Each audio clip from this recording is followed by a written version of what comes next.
right, man. It is that time of the week again. It's everyone's favorite wrestling podcast, back again. We're back again. We ready to go. We're loaded, ready to go. We got a whole lot of AEW to talk about. But Probably, before we talk about AEW, uh huh. there's something really important that if you're listening and you're in America, uh, you know what it is. It's election time, and we're going to tell you to vote. Get your vote in there. The day you're listening to this right now is election day. If you haven't gone to vote already, because I've been hitting up some people, everyone that I know has been telling me they've been voting. So Mm-hmm. if y'all have not voted, what the fuck are you doing? You can listen to us on the way. We'll be here, but make sure take your ass down to the vote to your local center, wherever it is. Go vote. Yep, go vote. Because just put it like this: if you're one of the ones that doesn't vote, and whoever gets in office and shit doesn't go your way, you that motherfucker that can't complain. You can't say shit because you didn't vote. Yeah, So that's get your ass out down. Get your ass down there and vote. it's your duty. Some of us didn't weren't able to vote like 60 years ago. So definitely take that seriously. Go vote. Yeah. We're not gonna tell you who to vote for. Wink wink. But I feel like if you listen to this podcast enough, probably have an idea who we voted for. Just saying. Yeah. Just saying. But you know, it's gonna be an interesting time. And also I just want to say, just for everybody, stay safe out there.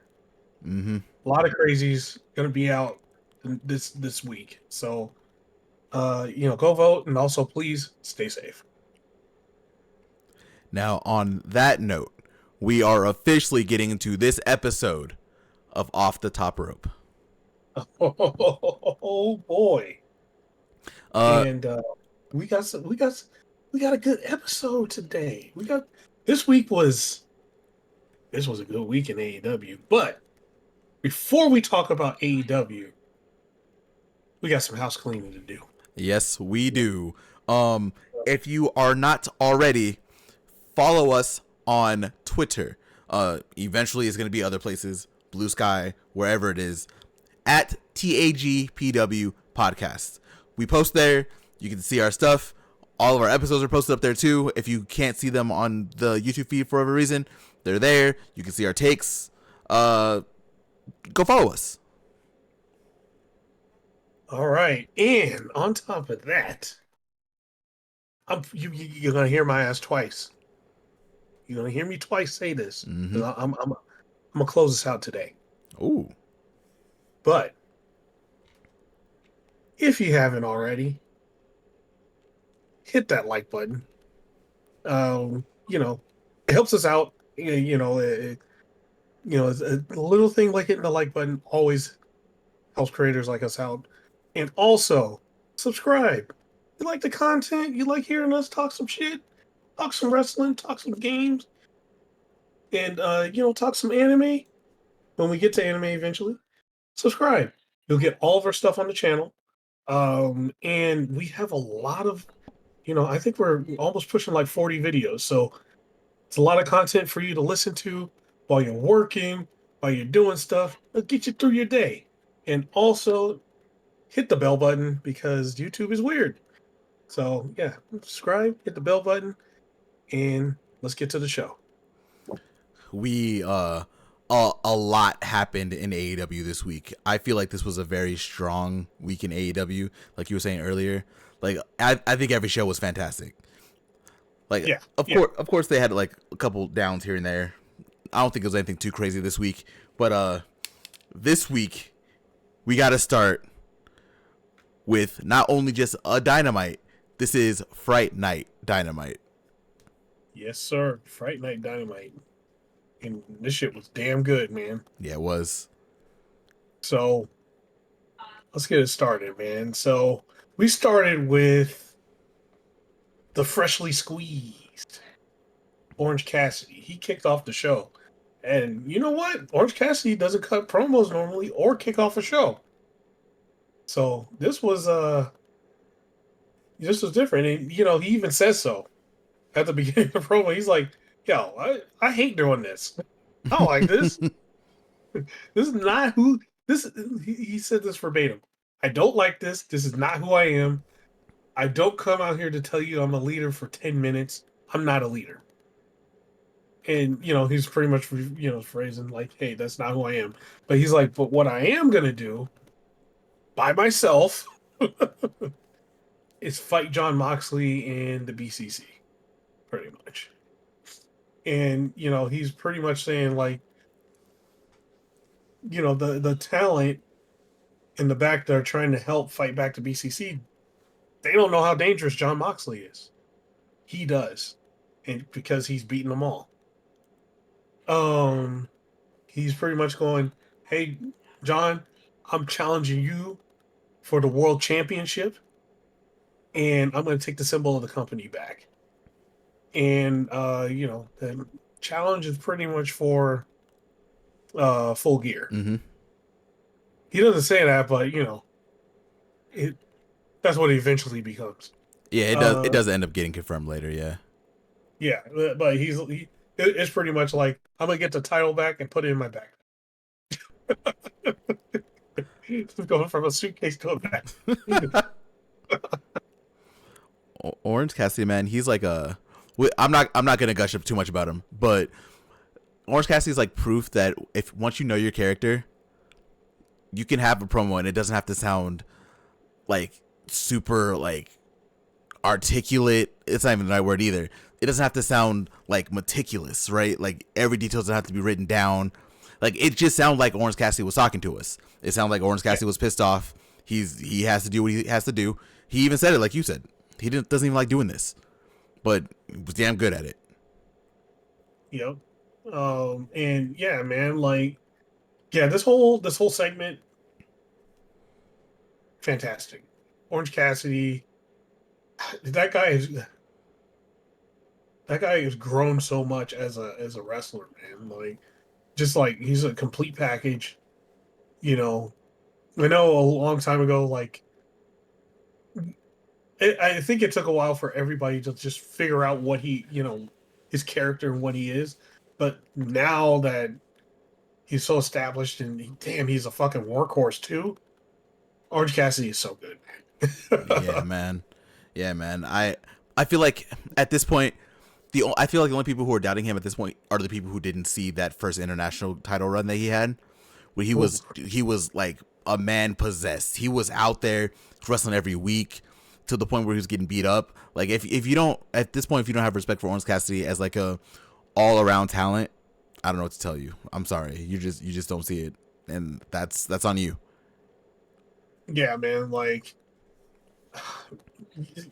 that international title run by itself, just that shot him to the moon. Like he was beyond a made man at that point. Like you want to talk about a fighting champion. You want to talk about someone that like cements what a title should be. That's Orange Cassidy. Like for forever, for a long time. I don't know for how long. Orange Cassidy will probably be one of the best international champions of all time because of that first title run. Oh yeah, easy. I don't think it's even close. No, like Ospreay, like cool, whatever. Takeshita, it has the potential to be like going crazy. When it was the All Atlantic Championship, Pac was able to go around everywhere too, right? But really, no one has even been close to Orange Cassidy's run. Yeah, I think Takeshita is going to take it. I feel like he's going to take it to that next level because he's going to pop up everywhere with that title, like everywhere, like because he always goes everywhere. So it only makes sense for him to pop up somewhere and have an international title match. Like, hey, you over there, yeah, international title time. Let's go. I mean, his first defense wasn't even in America, right? It was in Canada against Josh Alexander, who is not an AEW talent. Yeah. He probably won't be a TNA talent for long, but yeah. Oh please, oh please. I don't look. You It's can go fucking you can go wherever you want, Josh Alexander. Go wherever you want. Just go ahead, bro. Like you see the writing on the wall. You saw how they adored you in Canada, right? You can just go ahead and slide on out of that TNA. yeah, yeah, TNA. Maybe go to Maple Leaf, but there's a place where the best wrestle, and you one of the best, so you'd only fit in there. Look, wherever he goes, he just needs to go to a place where he's guaranteed to have a G1 run at some Oh point. yeah, there's only one place, man. Yeah, I'm not saying like Josh, you can go wherever you want to go. You can be independent, do whatever you want to do. All I'm saying is you are on that very short list of people for me that needs to be in the G1 in the next couple years. Yeah, easy. They're still moving. They're all stressed out. Man, yeah, man. Yeah. I just feel like it's time for him. He's done everything he's done that he needed in TNA, and he needs to move on out of there because TNA's too busy trying to be WWE light. Yeah, They're not trying to be TNA no more. And you could tell by like their list of champions. Minus Masha Slamovich, because Masha Slamovich is the shit. So minus that. Everyone else, you got the Hardys and Nick Nemeth. It's I don't know, man. But enough about TNA. We can talk about them later.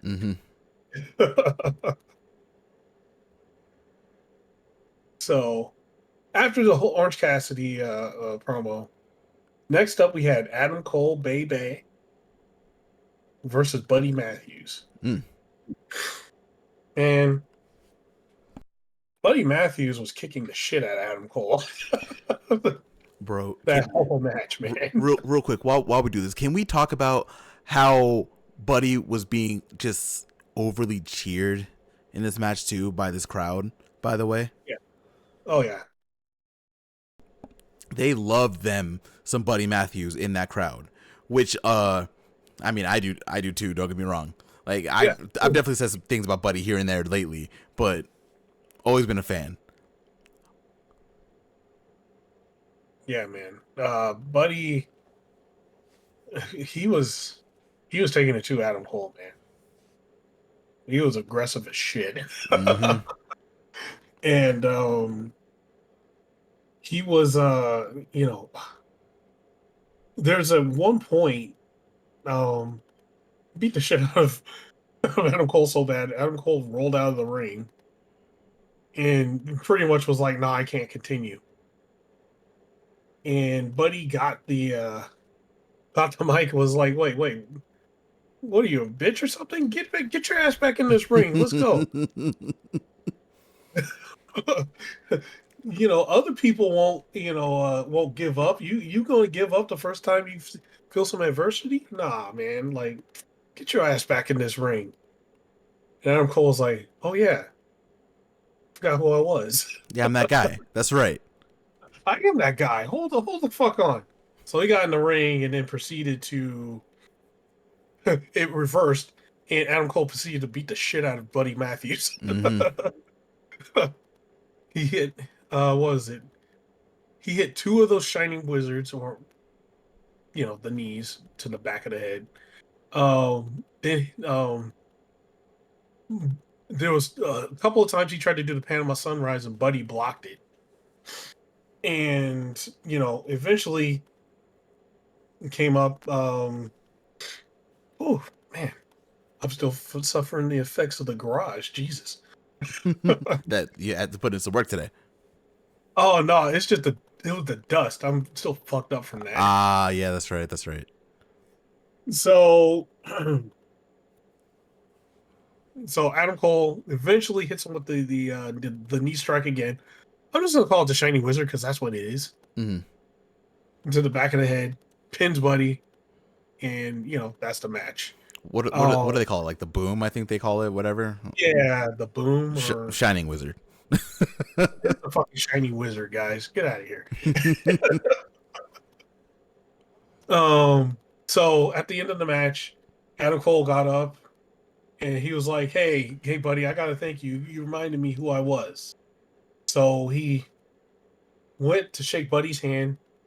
Buddy Matthews shakes Adam Cole's hand, and then the lights go out. When the lights come back on, it's him shaking Malachi's hand. We about to get a run back from an NXT match. And this shit's gonna be glorious. Now the question is, Malachi hasn't been actually pinned. Like, he's lost matches, but Malachi specifically himself has not been pinned in like 3 years in AEW. No. Will it happen on Wednesday? Because wait. Malachi ain't winning. Wait. He got pinned by Edge.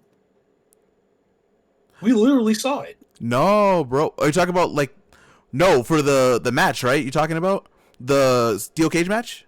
Yeah, he won. Well, that's like a year ago. Sure, whatever. What? Yeah, like a year ago. Was it a year ago? No, I'm pretty sure it was this year. Did it? When was that? When was that steel cage match? Was that what pay-per-view was that? That was. Hold on. That was 5 months ago. Oh yeah, I thought so. Yeah. Oh, we were there. That's what I'm saying. I was like, we're literally right there. Oh. Where Edge jumped off the top rope and broke his damn legs. Yeah, we were there. Huh. He hasn't been pinned after that, but still. That's besides the point. He got pinned. I don't remember him getting pinned in that match. I really don't. Yeah, he got speared and I don't know how Adam Copeland speared him, but he speared him. That was that adrenaline. Like, that leg was shot. That leg was broken, but he had the adrenaline. When he landed, I was like, "Oh man, that shit's broke." The second he landed off that top, and didn't fully land on him on the table, yeah. Mm-hmm. And that shit broke. Well, he'll be back soon, though. Yeah, soon. Okay, then ignore what I said. It's been a while since before that, because he hasn't been pinned before that in like a year and a half or whatever.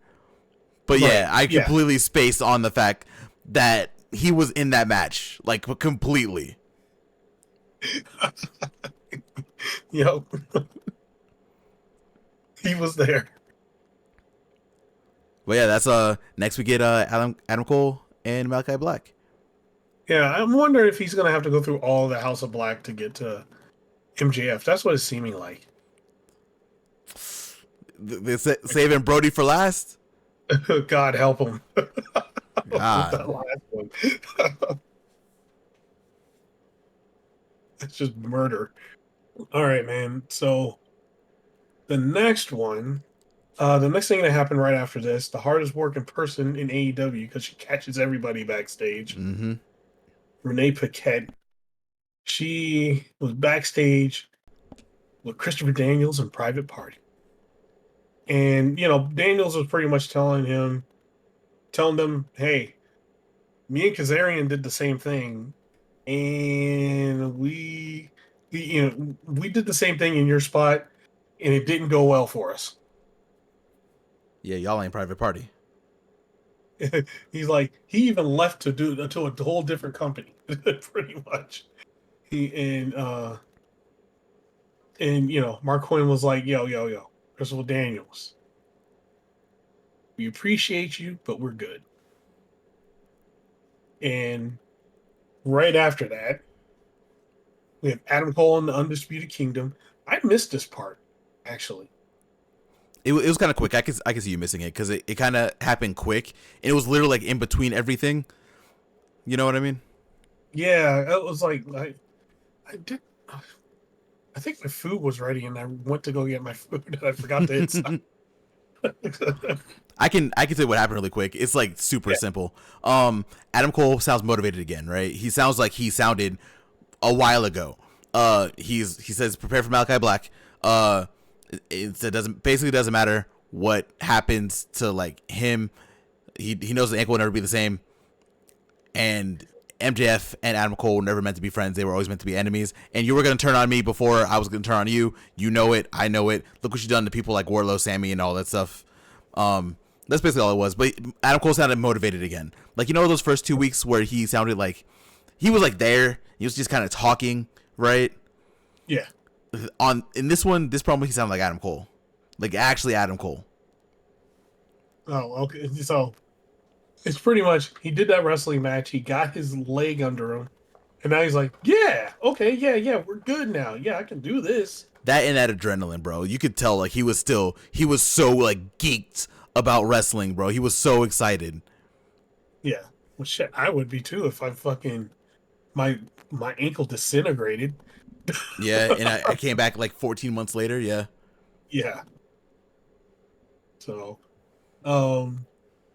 yeah, man. Okay. But that's all that was. So I did catch this though. Oh my god. Don Callis and Kyle Fletcher, of course, come out to the ramp. And Don Callis, of course, is like, "Hey, ladies and gentlemen, Kyle Fletcher, once again, has something important to say." And, as last week, Kyle Fletcher was like, "Yo, I'm going to call out Will Ospreay and make him come out here and meet me face to face." So he calls out Will Ospreay. Of course, Will Ospreay does not show up. And then, he talks shit. So he's like, "Yeah, I'm disappointed he didn't show up," and stuff like that. He's like, "I was really hoping he would." Aussie Opens music starts playing. And the return of Mark Davis. Let's go. He's back. And yeah, so Mark Davis was on the lane, comes to the ramp. Fletcher decided, he's like, "Oh, hey man." He tries to hug him. He's like, "No, don't come at me with that bullshit." And it was pretty much Mark Davis was like, "Yo, who the hell are you now?" He's like, I don't, "You're a completely different person than from when I left," right? Pretty much is what Mark Davis was saying. Mm-hmm. And Kyle Fletcher was like, "Yo, Don Callis has opened my eyes, and it is pretty much, hey, Will Ospreay didn't care about either of us. All he cared about was himself, right?" So he was also like, "Hey, I made sure Don Callis has an open spot for you in the Don Callis family." And Don Callis with open arms was trying to give Mark a hug, and he was like, "No. Mark Davis was like, "Nah, family? Nah, man. We had a whole empire, and you destroyed it." So, and then pretty much right after that, Kyle Fletcher was like, "Yo, I'm gonna give you a warning. You're gonna have to choose very soon." And he's like, "I have no qualms about dropping people." Is pretty much what he was saying.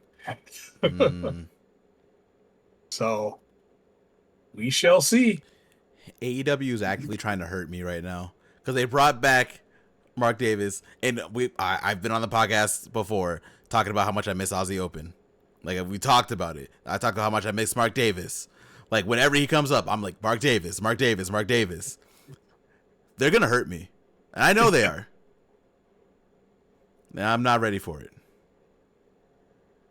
Oh man, the problem is when Mark Davis got hurt, Kyle Fletcher got too good. Nah, bro, it's still fine. Don't worry about it. They can still be Aussie Open. Everything's fine. Mark Davis is gonna snap him out of this.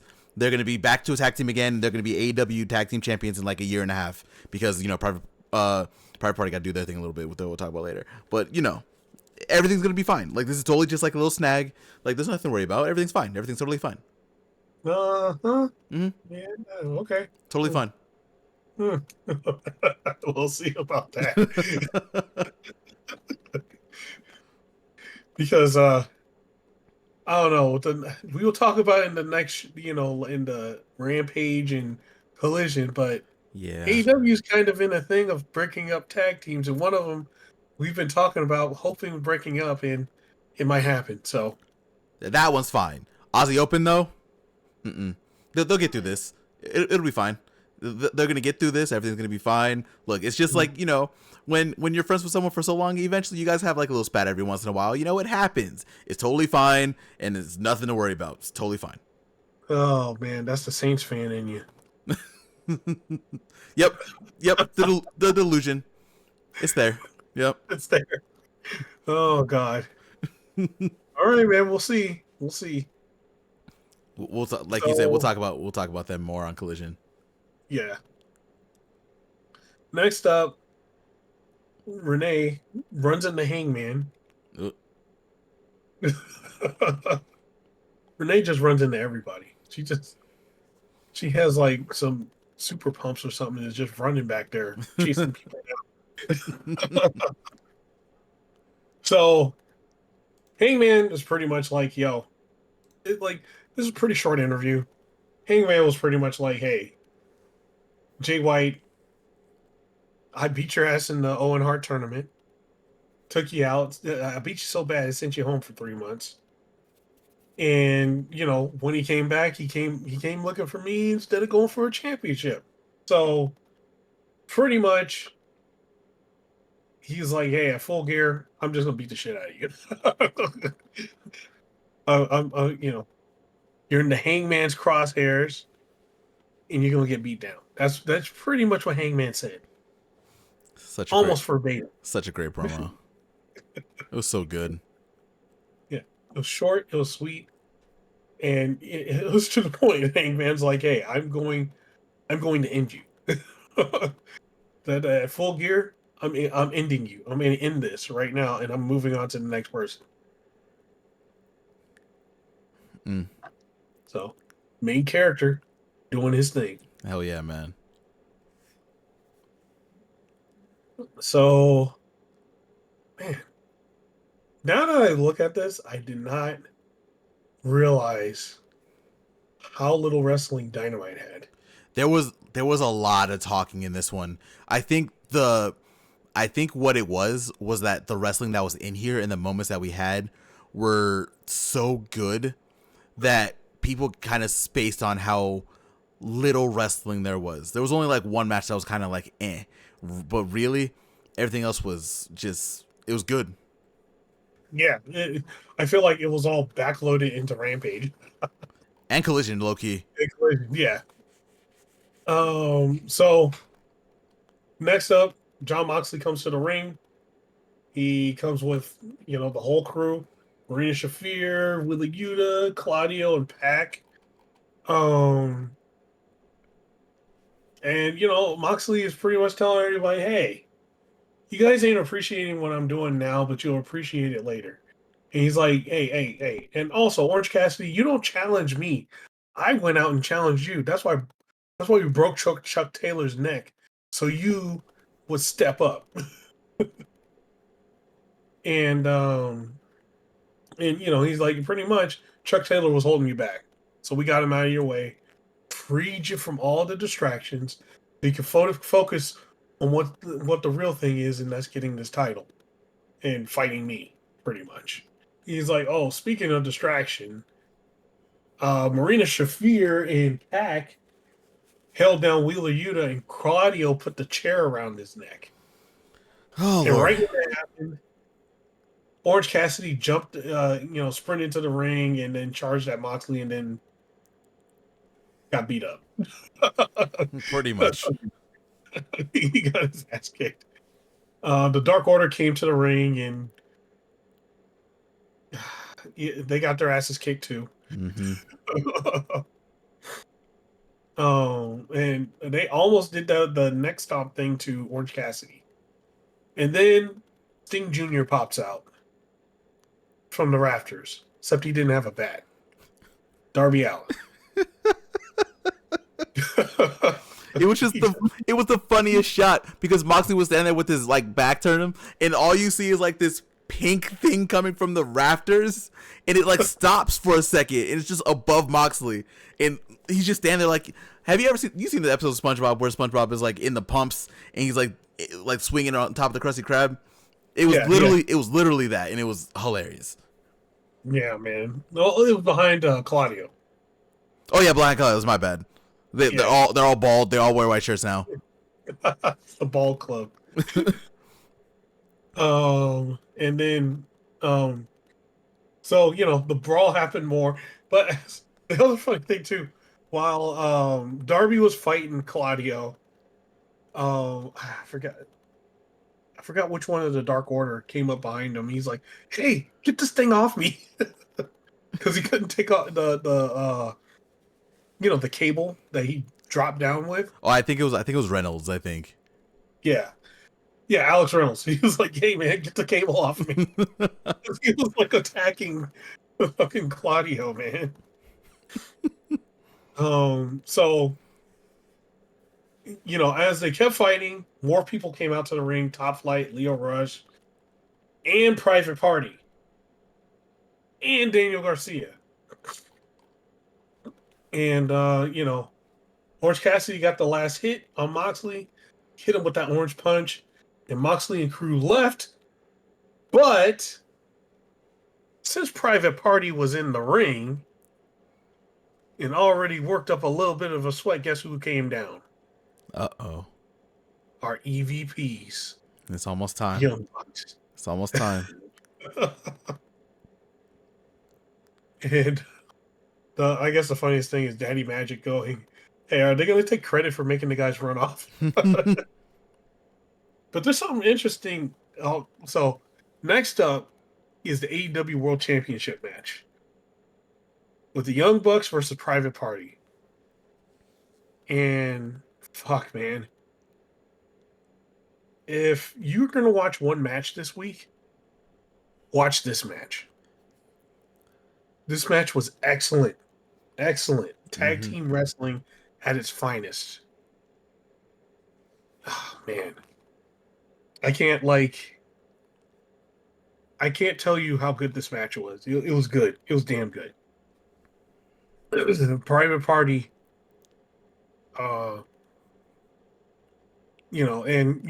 So with this match, if Private Party loses, they have to break up for good. So this match started out real quick. Private Party, Zay, with that sense of urgency, was trying to get quick pinfall attempts right at the beginning. He was like trading those like quick. I think he did like 3 or 4 quick falls. Really quick. I say quick twice. And then like it slowed down a little after Matt Jackson got the blind tag. But man, I can't state enough how good this match was, because they did a lot of crazy tag team wrestling things. Yeah, they did. In this match, like there was blind tags going on because both teams had like, it was just like you felt the sense of urgency. Like, we need to win this. We have to win this, right? Private Party was like, no, we really have to win this. We're not trying to break up. We're trying to get those titles. We're not trying to break up. And the Young Bucks, man, they threw everything at Private Party. There was one point where they had Isaiah Cassidy, and Isaiah Cassidy was pretty much dead to rights, man. But little did they know he was playing possum when they were trying to do the BTE the BTE trigger, and so they hit him with the first time he got out of the way, they hit their knees against each other, and something else happened, and they were finally able to get it to him. At one point, the Young Bucks did, pretty much telling us Kenny Omega's coming back by hitting the One Wing Angel. And Zay kicked out of that. Outside of the ring, um, they the Young Bucks took like earlier in the match, the Young Bucks took Mark Quinn up the ramp and just left him there. And everybody's like, well, why the hell did they leave him up there on the ramp? Then Okada comes out and tombstones him on the concrete. A nasty tombstone too, by the way. Like it Yeah. just it looked gross. It was good. And then he just backed out and was like, bye. And he was like, during that time when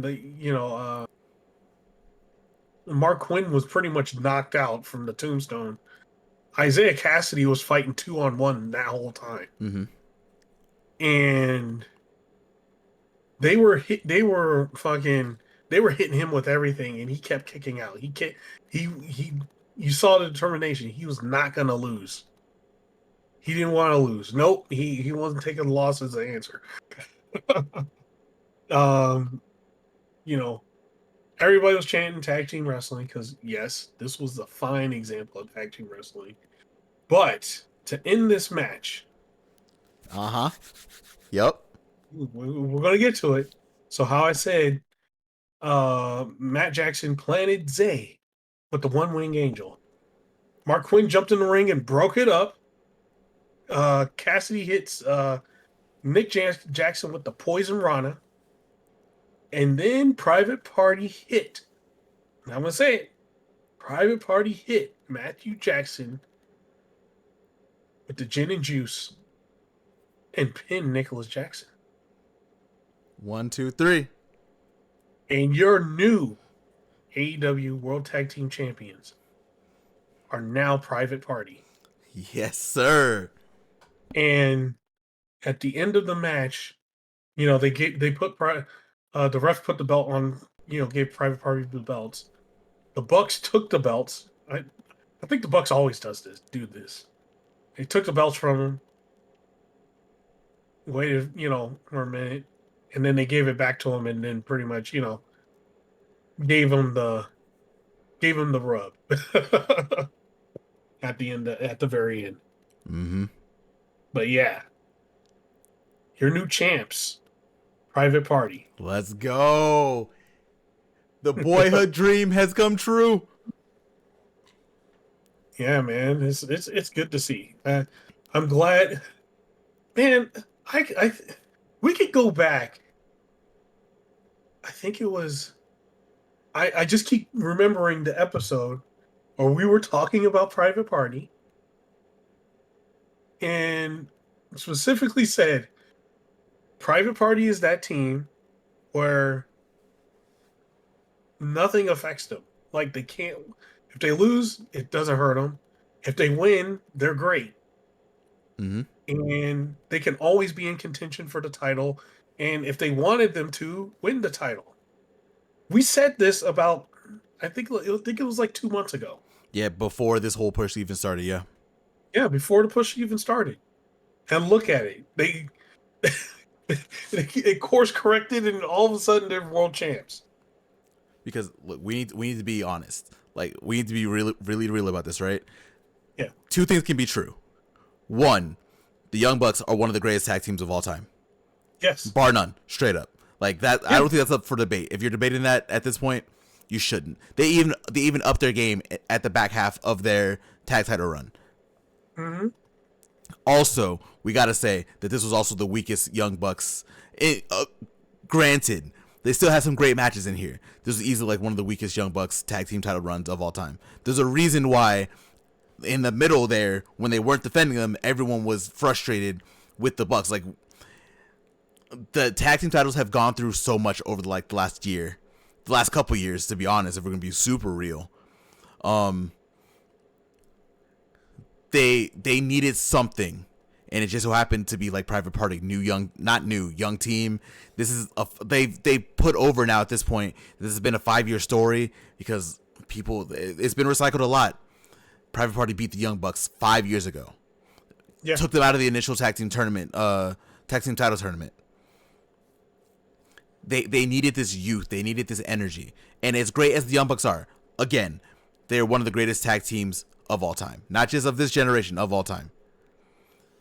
We needed someone young. We needed like a new, fresh tag team to have the titles that were actually a tag team. Private Party is it. Yeah, Private Party's it. I it I feel like this was supposed to happen a long time ago, and then just like weird shit just happened. Like Mark Quinn got hurt. He Isaiah Cassidy was stuck with fucking Matt Hardy. Mm-hmm. You know, just like all that stuff, right? Like, but now they're both there. They're both doing their thing, and yeah, now is the time. They got backed up by the fans, and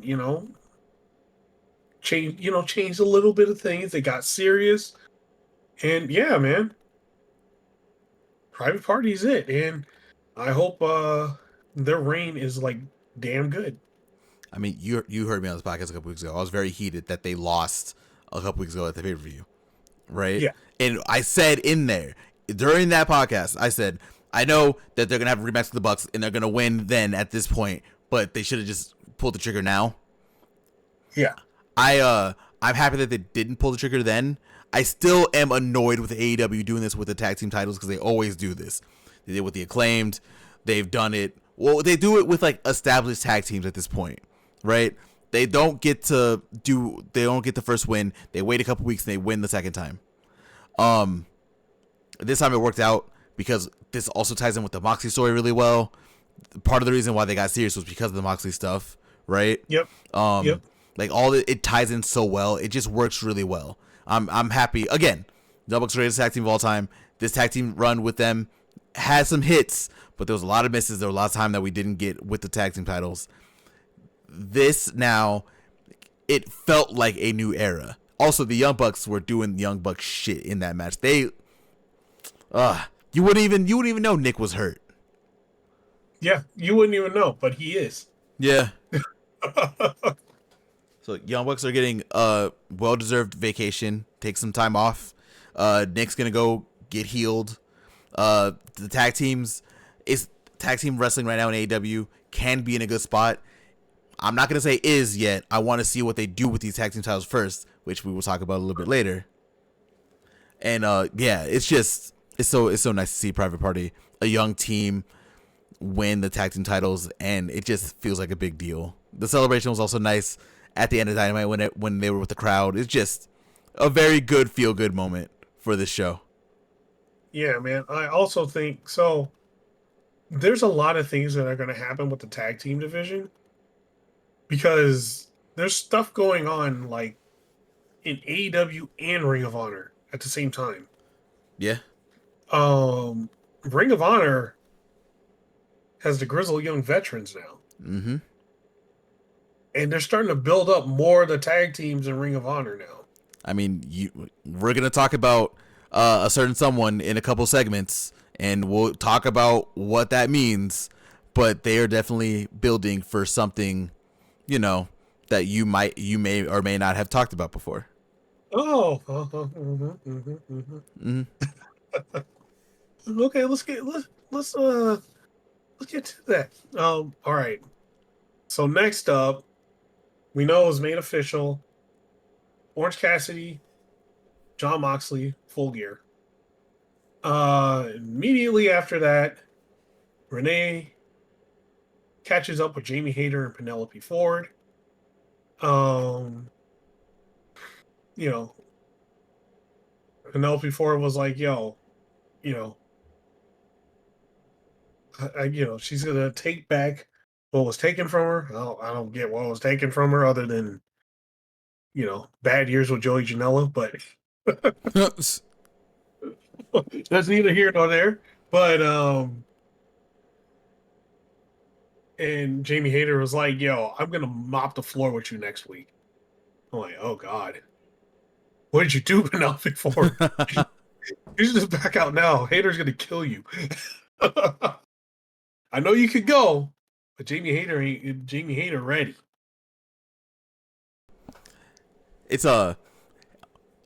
first off, shout out to Jamie Hayter to be one of the 2 people who actually dressed up for Friday Night Dynamite. By the way, Yeah. Daphne. Yeah.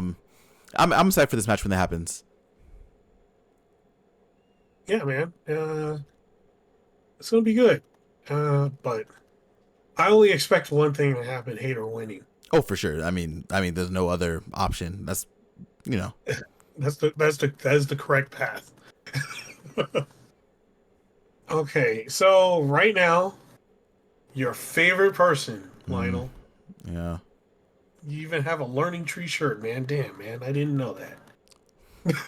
Oh man, it got lost in the mail from when I didn't buy it. It's crazy. I don't know what happened. Oh no, it's okay. I'll send you another one.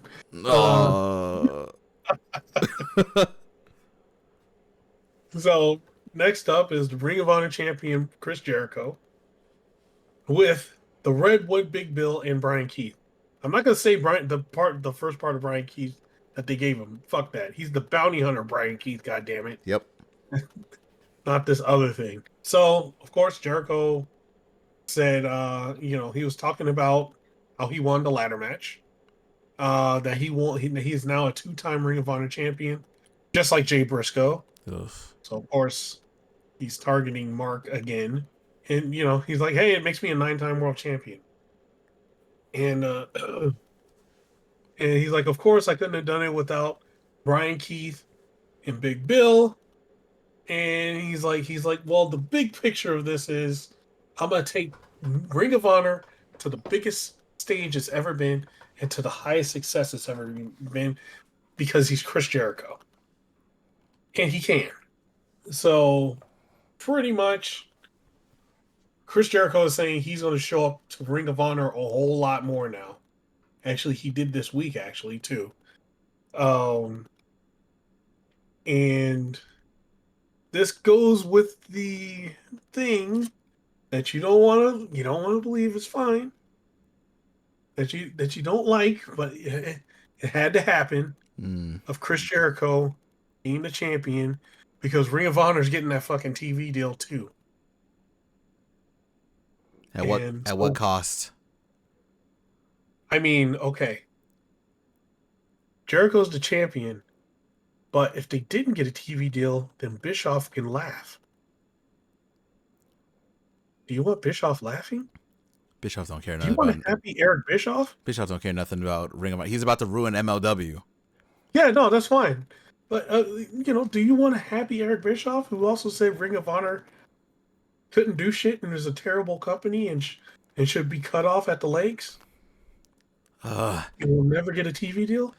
You're putting 2 people that I genuinely dislike against each other, and I hate this situation. I know, and there's only one correct answer: Chris Jericho having the title and getting the Ring of Honor TV deal, so Eric Bischoff can go to hell and tank MLW in one day. So there. I still can't believe MLW is giving Bischoff full control. Like, the second I saw that, I was like, oh, TNA, Yeah. here we go. You guys are fucked. Did you see what happened to TNA? Fucking almost killed the company in 3 years. Yeah. Less than 3 years. I think it was like 2. He was around for a long time, bro. Like, even when it was like dying, there was like a couple years before he like split completely. He was there for a while when like Hogan and all them bitches went. Hogan. Yeah. Yeah. But man, yeah. I for Ring of Honor, I think it's good. And I think Jay Briscoe's winning the championship back. Mark. Yeah, Mark Briscoe. Fuck. This is fucking. I saw Jay Briscoe on screen. I was like, Jay Briscoe. I was like, oh, god damn it. Rest in peace. I know. But actually, funny thing about Mark Briscoe. So I was at Albertsons the other day, and I was getting some. I was getting a few things. I think I got me some chicken and some. I needed to get me some hot sauce, some buffalo wing sauce and stuff like that. Mm. And I saw this guy. He had a Mark Briscoe shirt on. Oh, nice. And I was like, oh, shit. So I walked up to the guy. I was like, hey, man, nice shirt.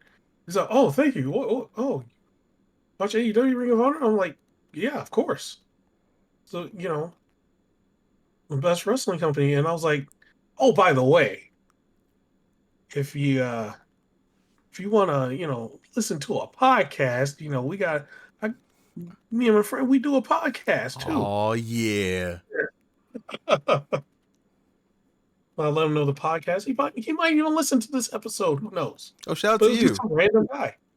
Shout out to you, guy in the Mark Briscoe shirt. Yeah, it was cool. Um, but yeah, so like right after Jericho, Marvez was trying to get a word with the Young Bucks. Uh, when Jack Perry stepped in front of him, it was like, "Hey, yo, now's not a good time." And while that was happening, Daniel Garcia was like fucking,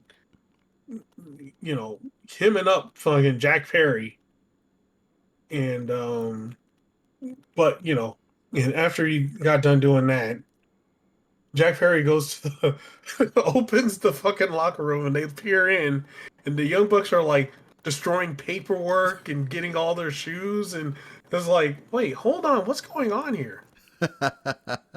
Why after losing the title are they destroying paperwork and stuff and leaving?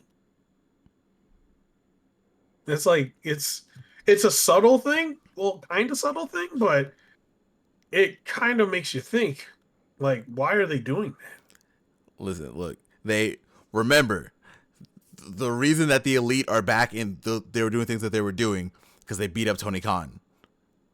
Like, Yeah.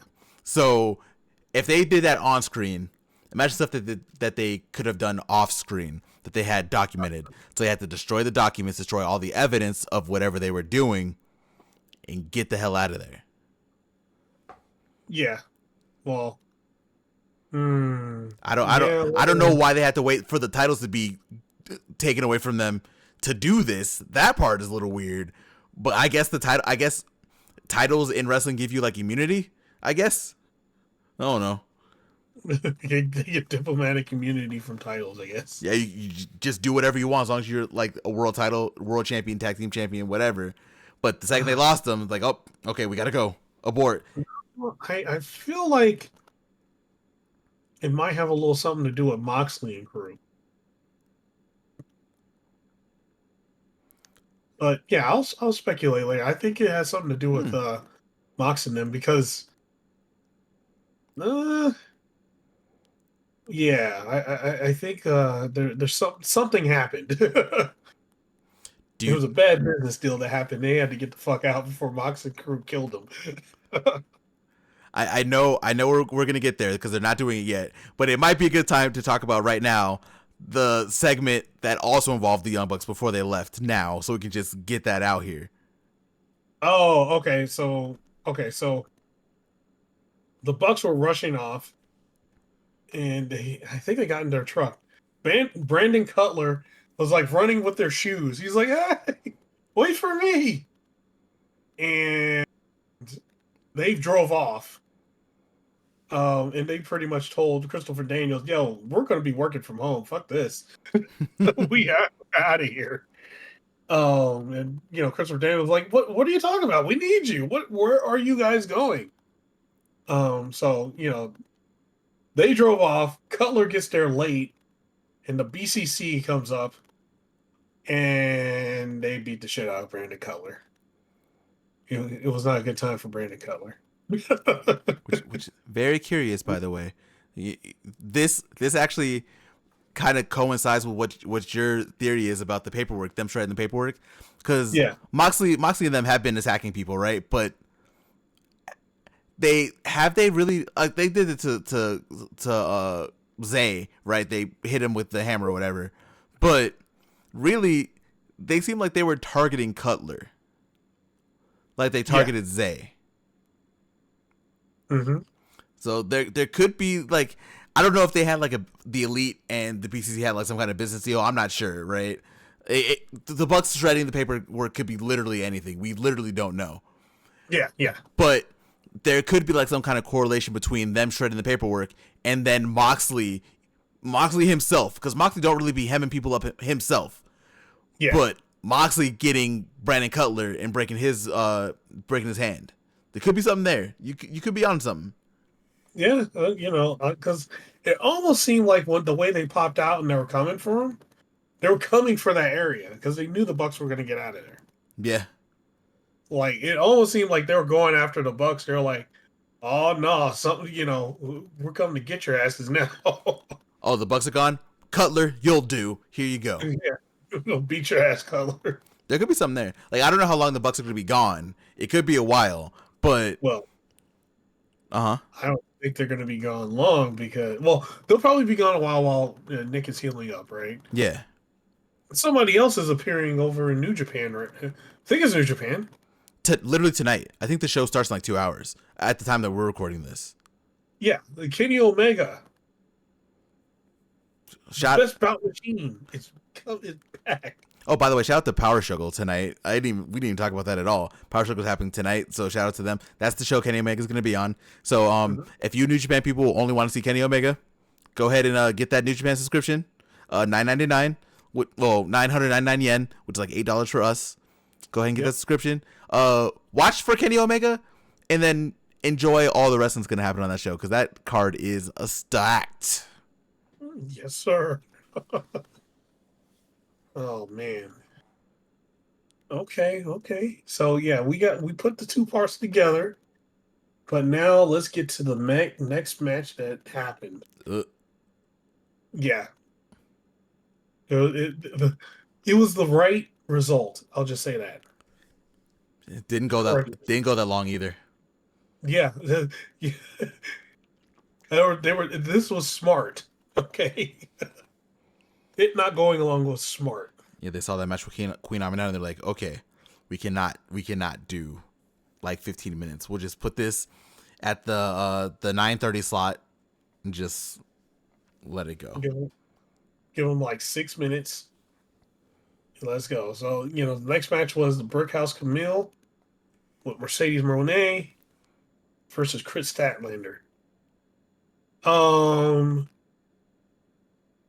So pretty much like this was a quick match. It was just like a quick match with a ton of fast offense, heavy moves, very quick. Like Camille starts out the beginning, does a bunch of shoulder tackles. Statlander fires back. Camille hits first Statlander with the lariat. Chris Statlander then comes back again. Stat tries to do a 450 splash, misses because Camille dodges out the way. Camille hits Chris Statlander with a leg drop. Chris Statlander kicks out. Then Camille hits the they call it the Torture Rack Power Bomb. It's the Tower Hacker Bomb. That's what it's called.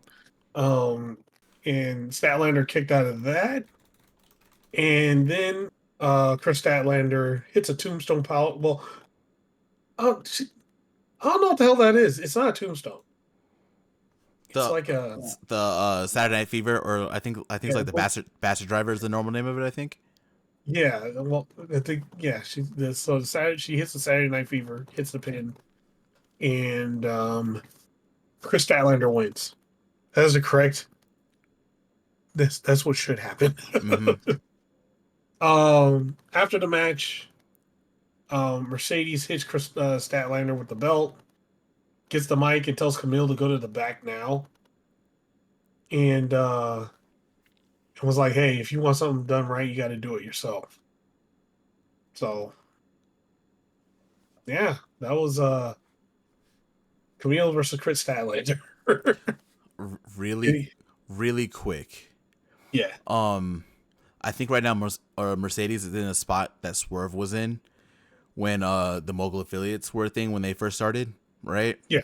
I don't remember who was on the Mogul affiliates at first, right? But it was the two heavies that were with them who also couldn't wrestle. Mm-hmm. I think right now Mercedes in that boat where they need to adjust because Mercedes is great. She's always going to be great. I'm not saying Camille's bad either, but right now, if we want Mercedes to be in a faction, I think they need to get away from Camille and put someone else there. Yeah, like in the most popular one, which I agree with. Maybe if they could land that person, Megan Bain. Yeah, Mega Man would be dope. I see people saying like, because Mercedes says she wants to work with the Renegade Twins also. They can be there. Like, I'd actually go. yeah, I'd like. right? It would be I'd like dope. yeah. But there definitely needs to be like a change. Camille's already signed. I'm not saying that Camille should go anywhere. Camille will be really great in Ring of Honor for a little while. Mm-hmm. Right now, and I like Camille. It just Mercedes and Camille right now does not work. It just doesn't. They need to flip like they did with Swerve. And once Swerve got his shit down, and he got with the embassy, Yep.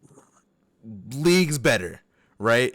Mm-hmm. They need to do this with Mercedes. Like Mercedes definitely should not be on her own, right? Mercedes as a heel should have heel at this point. She's getting cheered more and more every week in and week out. But she needs a heavy. If they can get Mega Man, dope. If they can get the Renegade Twins, not heavies really, that would be fine. But they definitely need to switch this up. Yeah. Well, Renegade Twins would just be henchmen, right? So, Yeah. Um.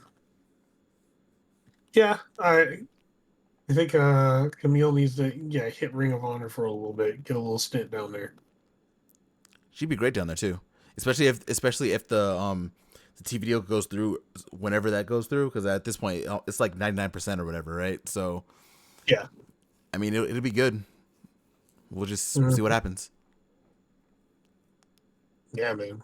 Um, but let's see. Like next up, Mark Briscoe with the conglomeration is backstage, but he had Kyle O'Reilly and Big Tom. Um, and pretty much Mark Briscoe challenges the Learning Tree to a fight without honor next week. Ring of No handshaking. It's just brawling. Ring of Honor staple. Yep. Um. And okay, so we're at the main event. Let's go. Goddamn, man. Swerve versus Shelton Benjamin. Hot damn. Just this match was excellent. This is my match of the night. Yeah, I don't know. It's kind of a tie between this and Private Party and the Bucks. Yeah. Oh, man. The ending might give it, the end of this match. What happens at the end might put it as match of the night, but damn. If all you guys, all those people that were talking about Shelton Benjamin, oh, he's like 50.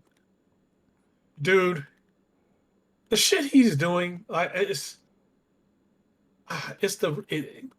the AEW effect in full effect.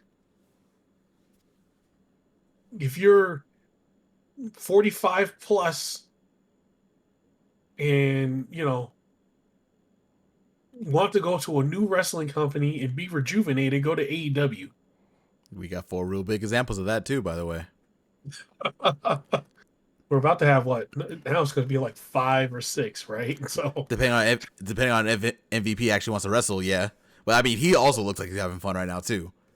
yeah, like they're just Shelton Benjamin was in there. He was suplexing Swerve everywhere. He was throwing Swerve all over the place, man. But Swerve can bend, but he doesn't break. Mm-hmm. And man, the first half of this match was really Shelton Benjamin tossing Swerve everywhere. And he even did that thing he did to Sammy Guevara, where it wasn't a commercial break this time, so he didn't do it the whole commercial break. But he tossed him from the apron to the the guardrail and back and forth like 4 or 5 times, and then threw him in the ring. And yeah, man, like it was a scene. And Excalibur especially was also playing up how, you know, how legit actually Shelton Benjamin is with his, wrestling, actual amateur wrestling background, and the craziness within that. But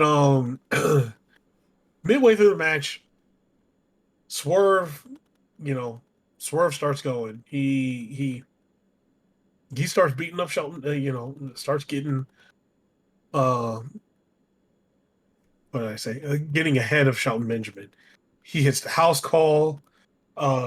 He hits a 450 splash. Uh, he even hit a jumping flatliner. And when Swerve went on top, went to the top rope again, Shelton Benjamin did that thing that is like peak agility, where he just runs and runs up the rope, and he was about to suplex him off the rope.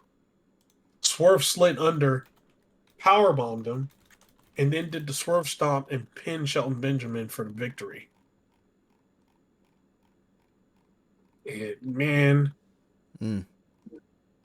that was some shit. That was good, man. But now we talk about after the match. So as Swerve was in the ring celebrating his victory, you see MVP calling somebody.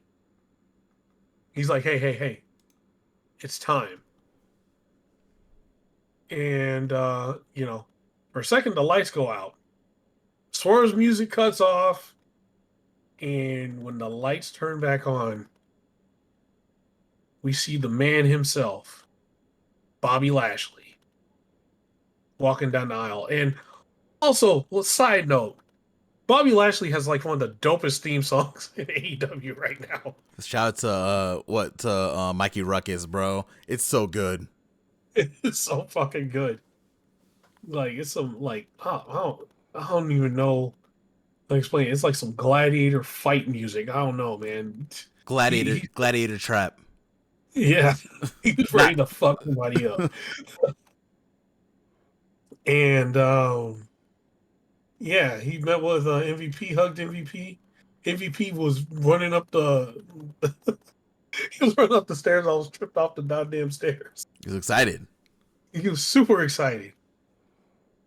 And Lashley steps in the ring. He has a stare down and a Swerve. Shelton Benjamin distracts Swerve. And man, Swerve shouldn't have turned his head because he got fucked up by Bobby Lashley. Bro. Bobby Lashley raised him up high and chokeslammed him. And I'm just going to tell you, the only time you see Bobby Lashley do the chokeslam was when he was the destroyer of Bobby Lashley. We getting the headband. It's going to happen. Oh, man. Please be headband Lashley, man. Oh, man. I can't wait for that. And then, Shelton Benjamin kicks Nana in the head, and Nana almost died. That super kick. And when Lashley had Swerve in the full Nelson, security was running up. Lashley throws Swerve aside, and him and Shelton Benjamin were beating the shit out of all the security. Shelton Benjamin pulled one of the security in and DDT'd him. Super kicked one to the outside. Lashley was like picking people up and tossing them. MVP was taking his cane and hitting people with it. Mm-hmm. Man, shit was going crazy. And MVP got the mic, and he was telling them, hey, hey, Lashley, put your jacket on. Lashley was like, no, fuck that. He threw his jacket to the side. And he's like, guess who's back in business? And that ended the show.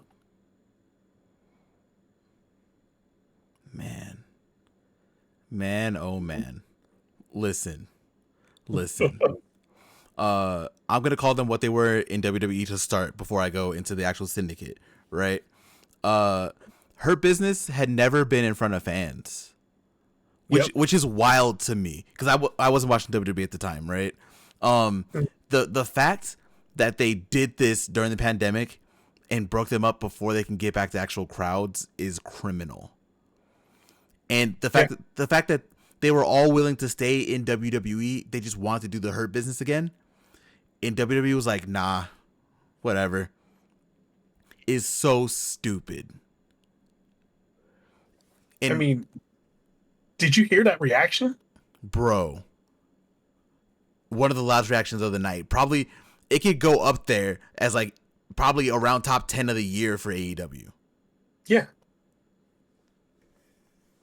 I don't understand. Well, I do understand. Yeah, you understand. WWE missed out because we talked about it ourselves outside of the podcast. Yes. This is how you make a group debut intimidating. And Shelton lost the match, right? But this is why a lot of us always say, and I guess in wrestling too, right? It's okay to lose. Like, losing isn't that big of a deal. It's only a big deal if you make it to be a big deal. Right. Shelton lost the match, but still came up on top. Mm-hmm. Bobby Lashley looked like $1 million. MVP looked like he was also MVP chance during the match and stuff like that too. He looked like he was having a ball, right? Like, you know, he knew what was gonna happen. He looked like he was having so much fun out there. Yeah, he had that look of, hey, you think this is good? Just wait. Just wait till after this match. Wait, we got something else for you. Man, it's just I don't understand WWE letting go. They let them go. Like, none of them got fired. They all left. Yeah. And all they want to do, they want to stay in WWE. They just said, hey, let's get the Hurt Business back. We're here. And them motherfuckers said, nah, we're good. Hurt who? And look at the Syndicate in there, having one of the loudest reactions of the night, destroying the franchise at AEW, becoming a top threat immediately. Like, come on, like, look at the Syndicate.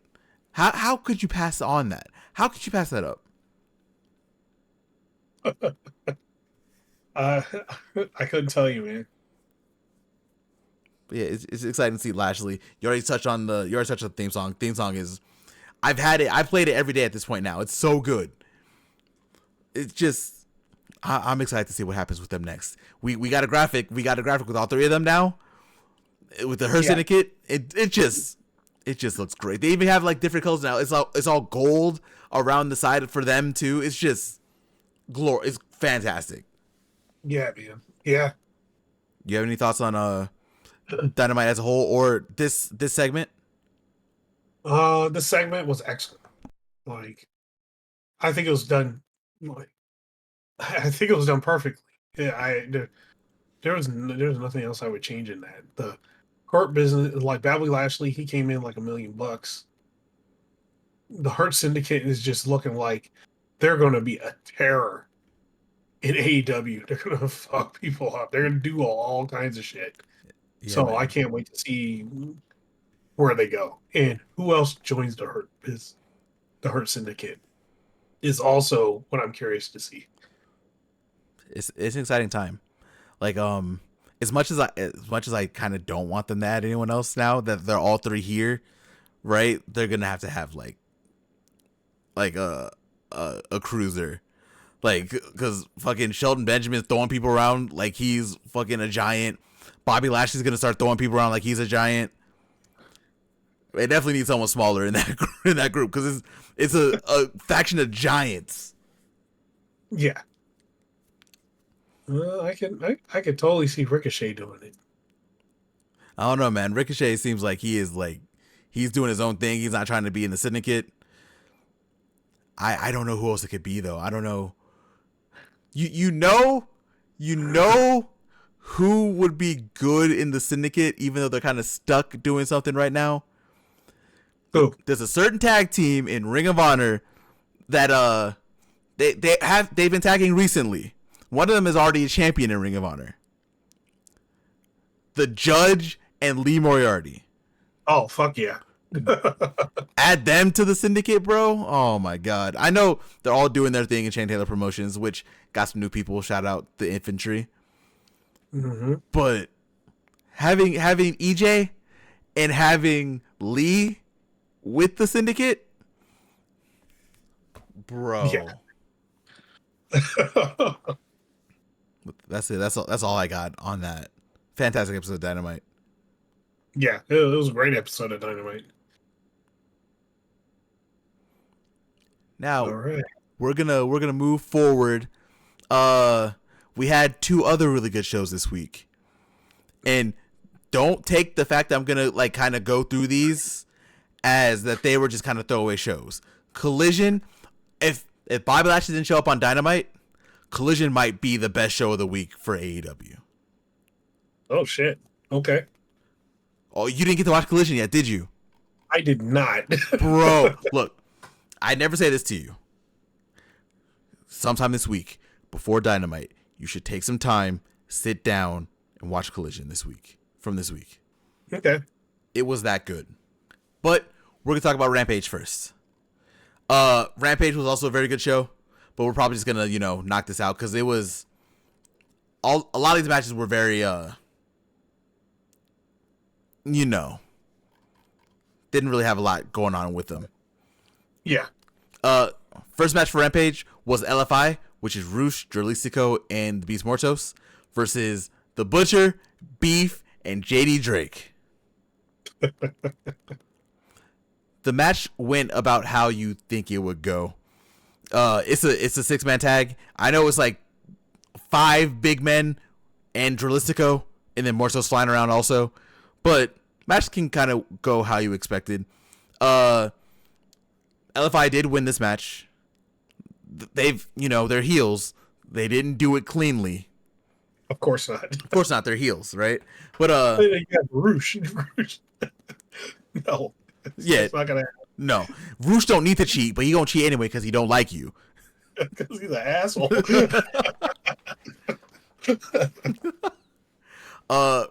Shout out to Beef and Butcher and JD Drake for this match.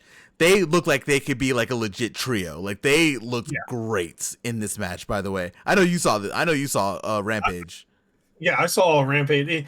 You know what? Here's the thing. I was thinking, so I had to look down for a second, and for whatever reason, I didn't hear the Butcher being in the match. And then I looked up and I was like, the Butcher? Oh shit! You know what? He kind of fits in with those guys. It works. It works. Yeah, I can see that working. I need them to Beef and JD Drake are already on Ring of Honor all the time, right?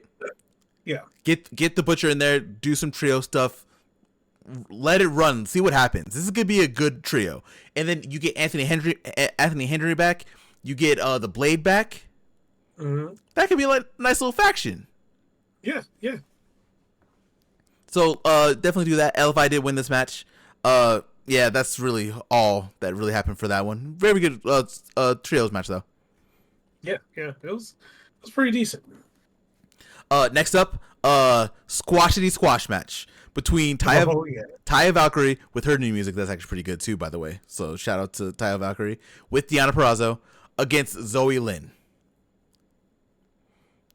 Mm-hmm. This match did not last long. No. No, obviously Taya won. Zoe got destroyed. Twice. Oh yeah. Oh, we gonna get to the twice because the second one was dirty, Stokely. Asshole. So Zoe got beat up. They start walking to the back. Renee, hardest working woman in AEW, was back there getting ready to interview them. Fucking Stokely Hathaway shows up and was like, "Hey, Zoe's been talking shit about y'all all day. Like, I don't know why, in his Stokely way, I don't know why he did this." He's like, "Oh yeah, I don't know what she was doing. She was just talking shit about y'all." So Ty had to come back out, and while Zoe was being helped to the back because she got her ass beat in the match, Taya Valkyrie beat the shit out of her again.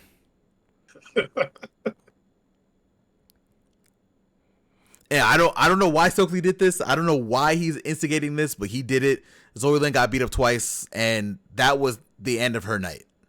Well, it was because earlier in the night, right before the LFI match, Renee interviewed Stokely, and Stokely was like, "Yeah, I was it encourage champions or something like that," and Renee was like, she more or less said, "No, you kind of stir shit."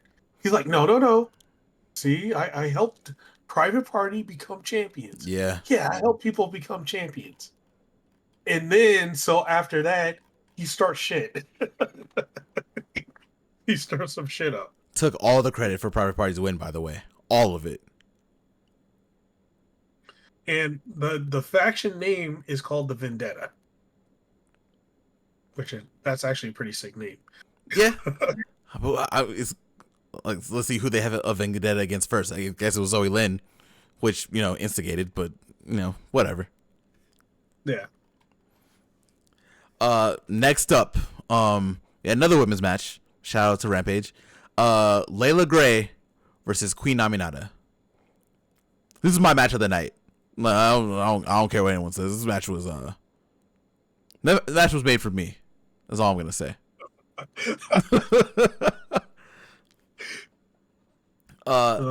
Queen Aminata did end up winning this match, and this is actually gonna be like an overarching story for Top Flight. Like the rest of the show is basically the Top Flight story, which is gonna be really nice to see.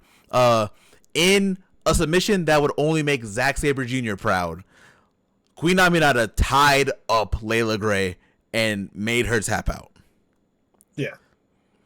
Like, Queen Aminata also doing her normal thing, right? She was definitely hitting the strike. She was doing her thing. But that submission that she did literally reminded me of, like, close to a version of Zack beating Naito for the title. Like, she was, Layla Gray was tied up. Yeah. Layla looked like, not lost. Not lost is the wrong word. She looked a little bit frustrated because, there's a whole thing with Top Flight going on. This is, like I said, the rest of this is Top Flight story. Well, something happened during the match, too. Yeah. Yeah. So that kind of, broke her, you say that broke her concentration. That's a nice way to say it. That's a way to say it. We're gonna move forward to more Top Flight. We had a trios match between the Dark Order and Action Andretti, Dante, and Darius Martin. Without getting too much into this match, also very good match, very fun to watch. Action Andretti was being a douchebag this whole match, like he has been over the last couple weeks. There was a point where Action started going after, they keep on saying Silver, but it wasn't. It was actually Reynolds. I don't know why they're whatever. Action Andretti started attacking Reynolds' ribs because Alex Reynolds had his ribs tied up for the last couple weeks. Actively doing that, Dante gets in and pushes Action. Is like, "What are you doing? We don't do this. This isn't us." And then Darius and Action Andretti are like, "No, bro, we need to win. We need wins. I don't understand. We need to do whatever we need to do to win," which did work. Top Flight did get the win here. Action Andretti actually got the pin after again attacking Reynolds' ribs again in a very dirty way. Then after this, we had our Rampage main event, which was Lio Rush versus Commander. Lio Rush was also very aggressive in this match as well. He was definitely fired up. There's like I said, right now there's a lot going on with Top Flight. We've talked about how much they've been losing and how much they haven't been liking that. Didn't really work for Lio here because Lio did end up losing this match. He was definitely more aggressive, but he wasn't trying to be as aggressive as Andretti was. Yeah. Leo again did lose his match to Commander.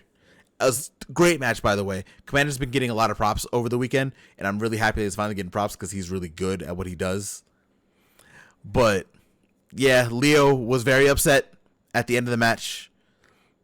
Action Andretti and Top Flight come out to get Leo Rush, and they have like the bandages from Alex Reynolds' ribs in Action's hands, and he puts them in Leo's chest, and that's how Rampage ends.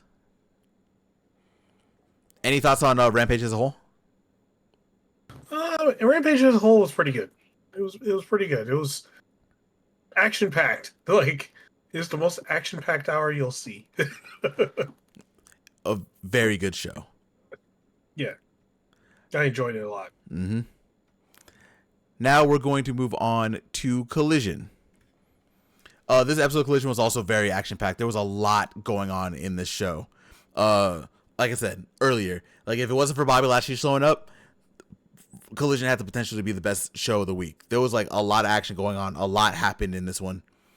And we're going to start with the celebration of the new AEW World Tag Team Champions, Private Party. All the tag teams are in the ring and on the ramp. Private Party comes in with their entrance. They're celebrating the win still. They're very happy that they won.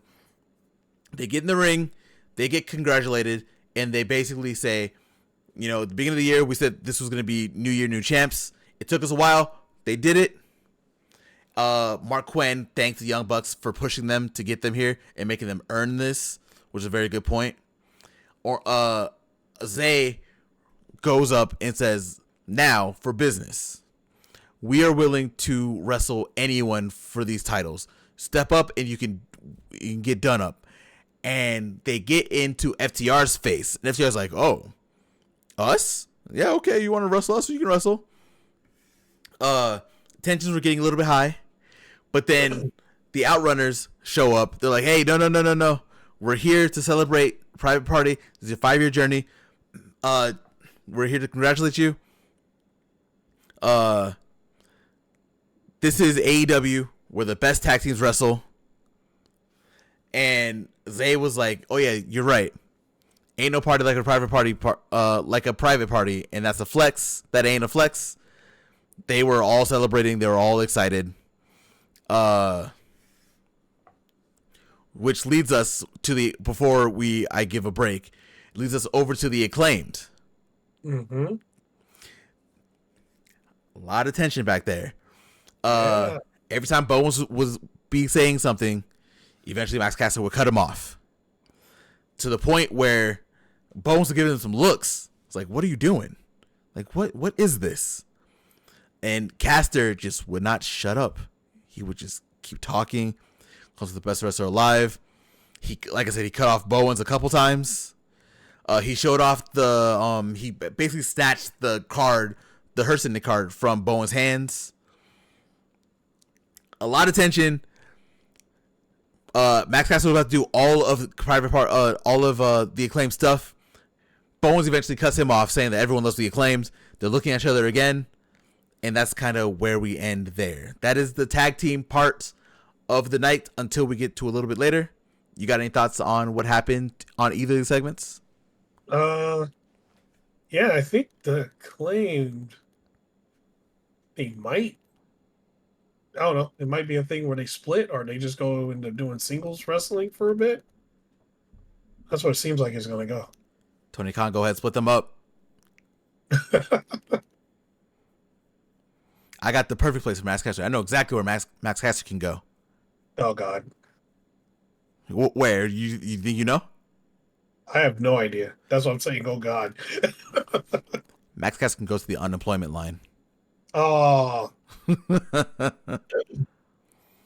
He's just a douchebag on Twitter, bro. Like, he's just...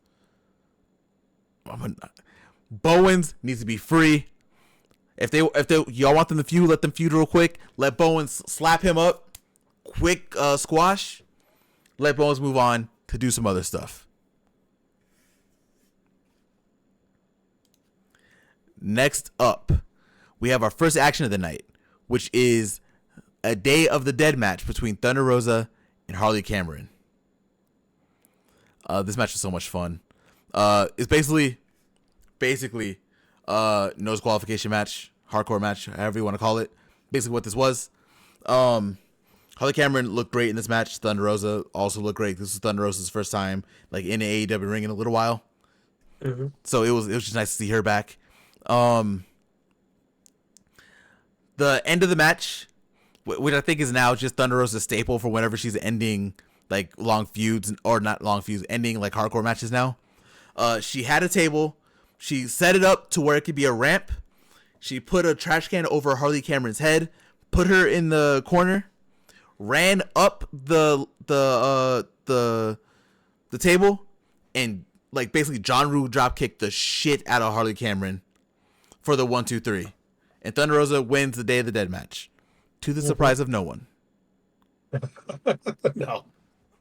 I think the funny part is, Thunder Rosa has her, candy skull paint, paint on, and then Harley Cameron has a kitty cat face. Oh man. Harley Cameron says she was gonna be La Meta, right? It didn't work. Yep. Didn't work for her, but she tried. Yeah, it's only one person that can do that. Is Taya Valkyrie. Oh yeah.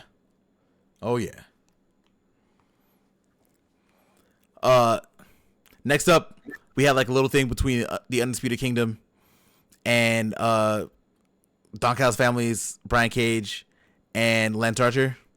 Basically, they're like kind of talking shit to each other. Nothing super crazy happened there. After that, we have what easily could be match of the night. Proffitt, I know you heard about this match. Oh, of course. We had Kyle Fletcher versus Commander. Kyle Fletcher comes out as he does. He has new gear. Now he's wearing the tights now, or the trunks instead of the long tights. So he is breaking completely away from Ospreay. Yep. I'm not going to explain this match. If you haven't watched this match, you should watch it. A lot of conversations have been going on Twitter about this match. A lot of people being very stupid about this match, as they always do about really good matches. Like I said, I'm not gonna explain this one. Definitely just sit down and watch it. Kyle Fletcher takes the win. And that's all that happened. Nothing else happened in this segment at all. That was it. After the match is over, we hear the Aussie Open music. Mark Davis starts walking out to the ramp. And then they hugged, and then Aussie Open formed again, and we move on. That's not what happened. Mark Davis got into the face of Kyle Fletcher. Fletcher looked like he was about to hit him, but Fletcher eventually backs off. And while he's backing off, he basically tells Mark Davis, "You're gonna have to make a choice. So at some point, we're gonna see what happens with Mark Davis. I'm guessing it's gonna be on Wednesday, because we'll talk a little bit more about that later. But yeah, I didn't explain the match. I would not be able to do the match justice explaining it. A lot of really good things happened in this match. I didn't even say the finish, by the way. I said nothing. So if you haven't watched this match, go take the time, sit down, like 15-20 minutes, watch the match. Fantastic. Right after this, we get Jack Perry. He's in his little section by himself. He's about to start doing his like little promo thing like he always does. Garcia shows up. Garcia's like, "Hey, I just want to talk." And Jack Perry is basically saying, "I lived your life. Everything that you believe in, I already believed in. Everything that you've done, I've done. Every dream that you've had, I've already done." And they turn their back on me. I see the world for what it really is. You think they're still good or bad. You're afraid to be the person that you have to be. You're afraid to sacrifice everything that you love. And that is why you're not ready. and then Jack Perry walks off. So we're getting this match at some point, probably Full Gear, but these two have been doing some great promo work this week alone by themselves, getting ready for this match whenever that's going to happen. Yep. You have any thoughts on the segment? No. I think combined with the Dynamite segment, I think this is going like Garcia and Perry is just going really well. They are. I can't wait for this match to happen whenever it does. Right after this, we had a tag team murder where Lance Archer and Brian Cage beat Sean Smith and Joe Keys very easily with that powerbomb choke slam combo that they're doing, which looks really good because now they're I don't think they did this last week. I could be wrong, but now they're doing a little bit more of a lift up before they do it. So it's like a last ride or Liger bomb / choke slam. Looks really dope. After the match, Cage and Archer are about to beat up the nobodies. I should say nobodies. That's messed up. They're gonna beat up their victims some more. Undisputed Kingdom comes out with chairs. They run off. They stand high. They help up the people who were just murdered. All while Kyle O'Reilly is watching the screen, because every time they're on screen, Kyle O'Reilly's been watching them, and he looks impressed. Yep. He looks like he misses them.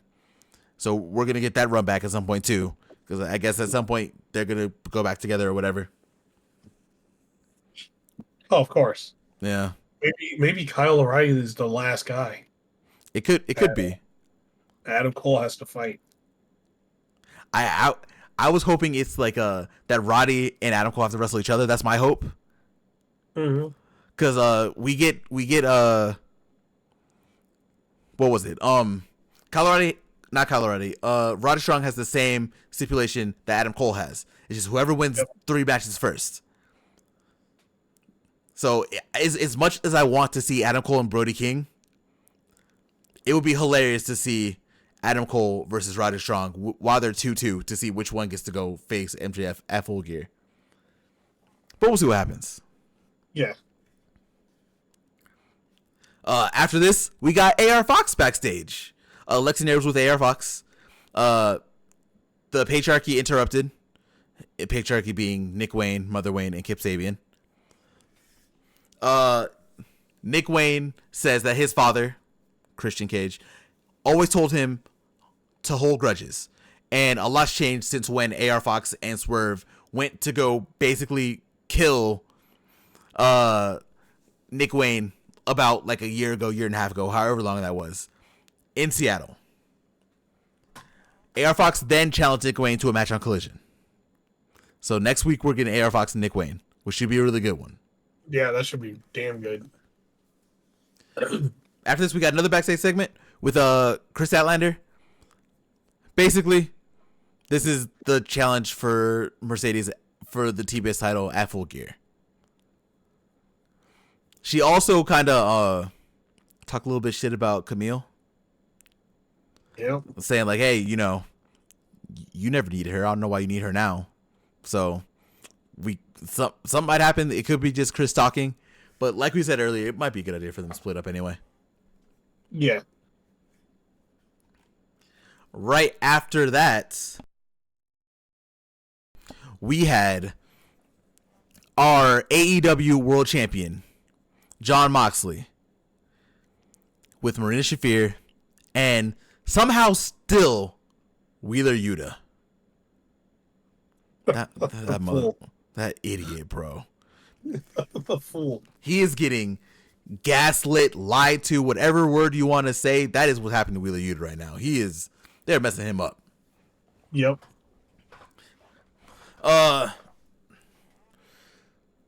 Basically, Moxley is talking in riddles again, saying that the game has already begun. We don't even know if you're going to be able to make it to Full Gear or not with your mind or body intact. So Moxley's trying to play a lot of mind games right now. He said Orange Cassidy wants to be a king. He's got the right idea, but it's not that simple. And then he was talking about Philadelphia and how he's been in Philadelphia, and it makes people like Wheeler Yuta, people who do the job like Wheeler Yuta. I would do anything for that kid, is what Moxley said. Wheeler Yuta understands putting his ego aside for the mission. He knows that he knows what it's like to fight for something bigger than yourself. He is a Philadelphia hero. Still messing with Wheeler Yuta. Wheeler's just kind of looking at him like he doesn't know what to say or do. Before he even has a chance to do anything, we have another idiot that decides to come out to the ring. Action Andretti. Action Andretti, which I didn't know, I guess is from Philadelphia. He says he can't hear Moxley talking anymore. He's annoyed of it. And he's like, you call him a whole time hero? He's an idiot. Philadelphia's about action. And I came here myself, I'm gonna fight one of you. Let's go. And he's staring at them like, and Moxley's looking like, you wanna fight me? And Marina's like, shit, I'll fight him. Willie just kind of just standing there. Marina's like, let's go, you wanna fight? I'll fight. Doesn't really get the chance because Pac just spears him from the back. And we get a match, impromptu match between Action Andretti and Pac. Action tried. Action definitely did to get some offense in here. It was a lot more back and forth than I thought it was going to be. Didn't matter. Pac ended up winning the match either way. We knew it was going to happen. Yeah. Action, by the way, nobody out there came out to help Action either. Like none of Top Flight, which was interesting, which I guess we'll talk about a little bit later anyway. They start beating up Action Andretti. Then Orange Cassidy shows up in the spot that Moxley was at, like in the crowd. While the Moxley and the BCC stop beating up Action Andretti, and then Orange Cassidy goes in there and he's doing his promo thing again. This man can talk. Orange Cassidy says that he loves Philadelphia, and he was like, "Hey Wheeler, what did you do when you fell on hard times? When you had issues?" "Oh, that's right. You were with me and my roommate Chuck Taylor." And he said, Orange said, "I don't even know who this person is. Like, I don't know who this Wheeler Yuta is. That person in the ring now thinks Jon Moxley cares about you. He doesn't care about you. He's using you. I need to show everyone that Jon Moxley is not the man he says he is. In 2 weeks at Full Gear," which is not in 2 weeks, I don't think, right? No, it's the end of the month. He's going to bring back the old Wheeler Yuta, and he's going to beat Jon Moxley and become the next AEW World Champion. So Moxley's sitting there, he's kind of stewing, and he says, "Yuta, go get him." And Yuta's just kind of standing there. He's like, what? No. So Moxley starts slapping the shit out of Wheeler Yuta. "Go get him." Wheeler Yuta eventually does go out and go get him. Doesn't work. He gets orange punch for his trouble. And Moxley is just stewing in the ring while this is happening. That's all for the segment. You have any thoughts? I think it was the fact that Pat came out of nowhere and just decided to beat the shit out of Action Andretti is hilarious. Speared him, bro. It was nasty. Came from But, behind you too. know, he said he wanted to challenge somebody, but he forgot there was like other members of the BCC. He's lucky it wasn't Marina, because Marina was looking for a fight. Like, once Orange Cassidy ran off, like, Marina was about to go chase after Orange Cassidy, and Mox is like, no, don't worry about it. Sit down. Marina just wants to fight. She was going to have that match. If Pac didn't show up, Marina was going to go in there and beat the shit out of Action Andretti. Or he's lucky it wasn't Claudio. He would have just got killed. Yeah, like, no matter what, it was going to be somebody. Someone's going to kill him. There's just degrees to it, right? It would have just been worse. The first level was Pac, because they had like a little back and forth match, right? The next level would have been Claudio. Claudio would have thrown him around. the top level Marina Shafir. Because God knows what she would do in a ring to Action Andretti. Oh, she would put her that choke on him, the mother's milk, over. Done, yeah. Wouldn't even be a fight. Oh, shit, she did that to what's his name a few weeks ago. Commander. Knocked his She ass. had she had him in there for like 5 minutes. Yeah, knocked his ass out too. Yeah. Shit. Next up, we had Lex and Air doing a backstage interview with Takeshita and Fletcher. Fletcher, being a whole piece of shit, was like, Takeshita, there's no one else I would want to be tag team champions with other than you. Just to make me upset even more, by the way. This is what he's doing. He's just actively just trying to attack me. Then he challenges Takeshita then challenges Ricochet basically to a match, to a tag team match, and then it's gonna be Fletcher and Takeshita versus Ricochet and a partner of Ricochet's choosing. Fletcher said he didn't even care. So Ospreay, most likely. Right after that, we had Leo Rush versus Arya Daivari. Again, Action Andretti was getting his ass beat in the ring by himself against all the BCC. Just for Leo Rush and the rest of Top Flight to show up with Leo Rush before this match. Leo was a little bit more aggressive here. Like, we've seen that from him over the last couple of weeks. He's just been more aggressive. He's more willing to do a lot of things. Leo did end up winning this match. I don't know if it was. I don't think it's surprising because it was Premier Athletes, right? They don't win. They just don't. Yes, Premier Athletes. Yeah. It's like you see the Premier Athletes like, oh, I know what's happening here. So yeah, that happened. They did their thing. Next up, we got to talk about the moment of the night. Yes. In a very short backstage segment, Lexi and Air was with MXM Collection and Johnny TV in a match made in heaven. You know what? No, I'm just gonna read the whole thing. So Johnny TV first is like, Lexi, fashion saves more lives than doctors, and last week I had to make a trip to the ER. I've been doing this for a long time, and you boys, being MXN, have it. And then Mansoor was like, oh yeah, we're the gift that keeps on giving. And they're all kind of like hyping each other up, right? Johnny TV says, if you ever want to collab, slide into my DMs. Right? So, you know, at some point, Johnny TV and MXM are going to be doing things together. But that's not the end of it. Nope. Johnny TV, while doing this, has been doing his poses the entire time. MXM been doing their poses. After he says slide in my DMs, he puts his arm up and slides away. He actually did it. And MXM is like, oh my God. They're looking at him like he's like magical, which he is. He literally just slid off. He just slid away. And then they just like they disappeared too. And like the whole crowd was fucking busting out laughing. Yeah, bro. MXM was like, he really knows how to make an exit. And they just do their exit. Slowly go down the elevator.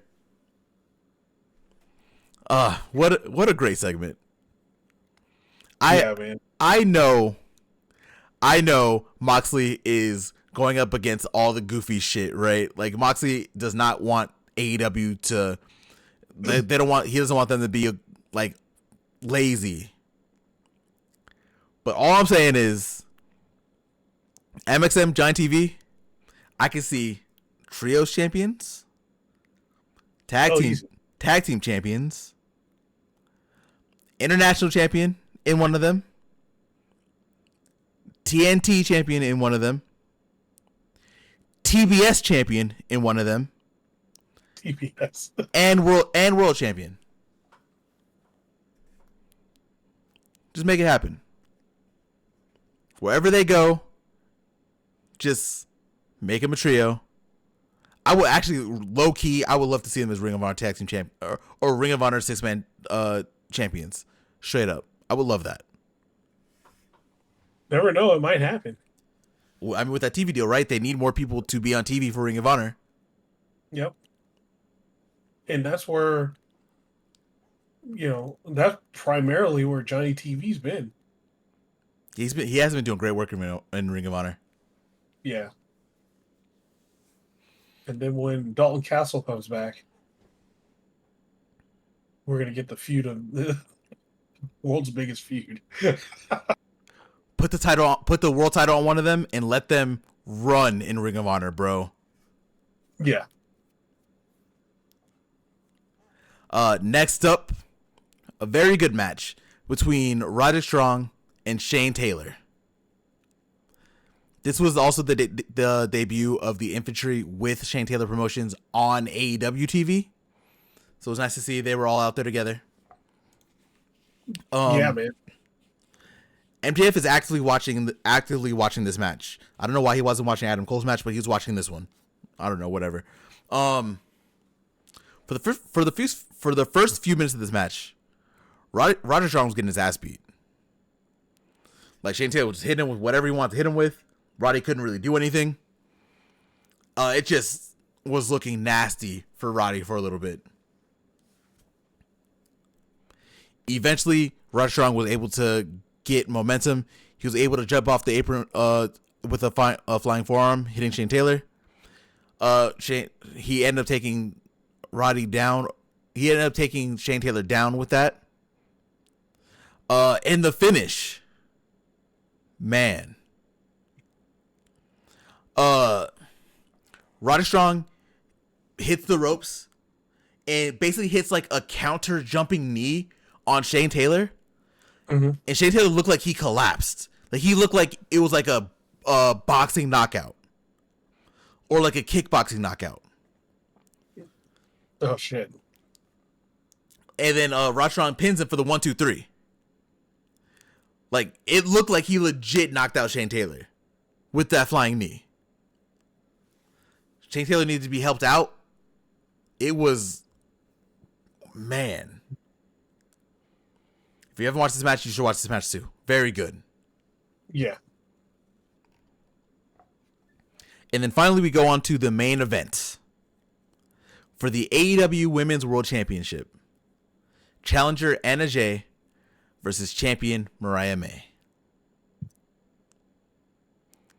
I personally prefer their Battle of the Belts match over this one, but this one was still a really good match. Okay. Anna Jay, again, we've said it every week. Anna Jay has shown how much she's improved. She's able to really hang in there with someone like Mariah, which is a very, very good. Eventually, Anna Jay tries to lock onto the Queenslayer, which is, her choke, onto Mariah. Mariah ends up reversing it and rolling up Anna Jay for the win. So she kind of stole it, but Mariah May is still your AEW Women's World Champion. We also got a vignette for Mina. Mina's going to be coming back soon. It was actually right before this match. But that's really it. That's all Collision. Any thoughts on the show as a whole? Sounded like another great episode of Collision. Collision's just solid, man. I'm telling you, like I said, I never say this, but if you haven't watched this episode of Collision, you really should. Like, this is getting high praise for a very good reason. This is a very good episode of Collision. Yeah. It was better than Crown Jewel. Oh, easily. Easily. How bad I heard that show was. Oh, that shit show? Yeah. But, I guess the only thing, I've seen two things from that Crown Jewel show. One, Cody being weird, just in general. And then Roman Reigns' entrance.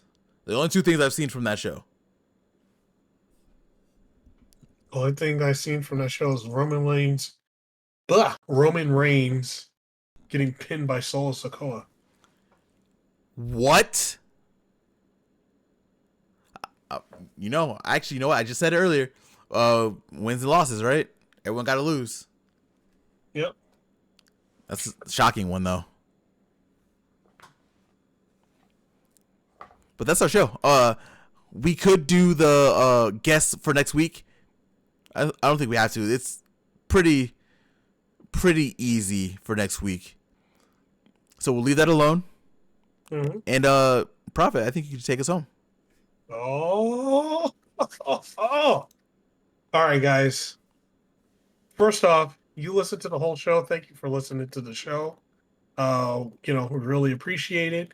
If you haven't done so yet, drop the elbow on that like button. It helps us out. And if you want to hear further shows from us and, get the latest on our other episodes that are going to be coming up, hit that subscribe button and the bell. Because if you don't hit the bell, you won't. There's a 50-50 chance you will not get notified when the show pops up. So subscribe, hit the bell button, and yeah, man. It's been a great show, and we're out. Peace.